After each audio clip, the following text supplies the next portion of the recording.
Centre ಇದೆ, ಅಲ್ಲಿಗೆ ಬರ್ಬೇಕು. ಅವರು ತಕ್ಷಣ ನಮಗೆ ಕರೆ ಮಾಡ್ತಾರೆ. ಏನಂತ ಕರೆ ಮಾಡ್ತಾರೆ? HN ಸ್ಕೂಲ್ ಹತ್ರ ಒಂದು ನೋಡಿ ಸರ್, ಲೊಕೇಶನ್ ಹೇಳಿದ್ರೆ HN ಸ್ಕೂಲ್ ಅಂತ, ಅವ್ರಿಗೆ ಅಲ್ಲಿ ಹೋಗ್ತೈತೆ ಅಂತ.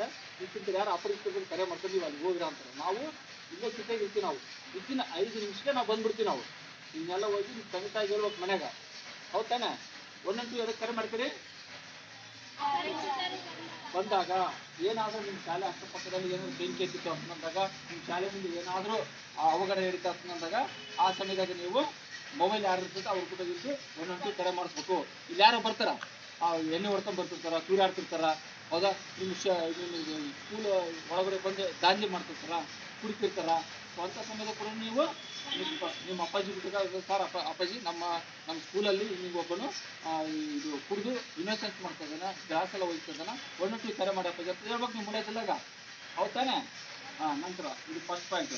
ಎರಡನೇ ಪಾಯಿಂಟ್ ಏನಂತಂದ್ರೆ 1930 1930, ಹೌದಾ?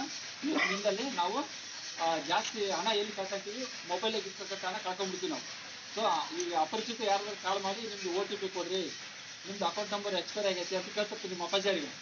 ಅಂಥ ಸಮಯದಲ್ಲಿ ನಿಮಗೆ ಕೊಡ್ತಾರೆ, ನೋಡಮ್ಮ ನಿಮಗೆ ಓದ್ಮೇಲಕ್ಕೆ ನಿಮಗೆ ಏನೋ ಬಂದ ಪರಿಚಯ ಅಂತ ಹೇಳಿ ಕೊಟ್ಬಿಡು ಅವ್ರಿಗೆ ಅಂತ ಹೇಳ್ತಾರೆ. ನೀವು ಪರಿಶೀಲನೆ ಮಾಡ್ಬೇಕು. ಅವಾಗ ಯಾರು ಇನ್ನು ಹೌದಲ್ಲ ಅಪ್ಪಾಜಿ ನಿಮಗೆ ಪರಿಚಯ ಅದನ್ನ ಇಲ್ಲಿ ಪರಿಚಯ ಜನಕ್ಕೆ ನೀವು OTP, ನಮ್ಮ ಮೊಬೈಲಿಂದು, ನಮ್ಮ ವಿಳಾಸ, ನಮ್ಮ ಬ್ಯಾಂಕಿನ ವಿಳಾಸ ಏನು ಹೇಳ್ಬೇಡ್ರಿ ಅಂತಂದು ಹೇಳ್ಬೇಕು ಮನ್ಯಾಗ.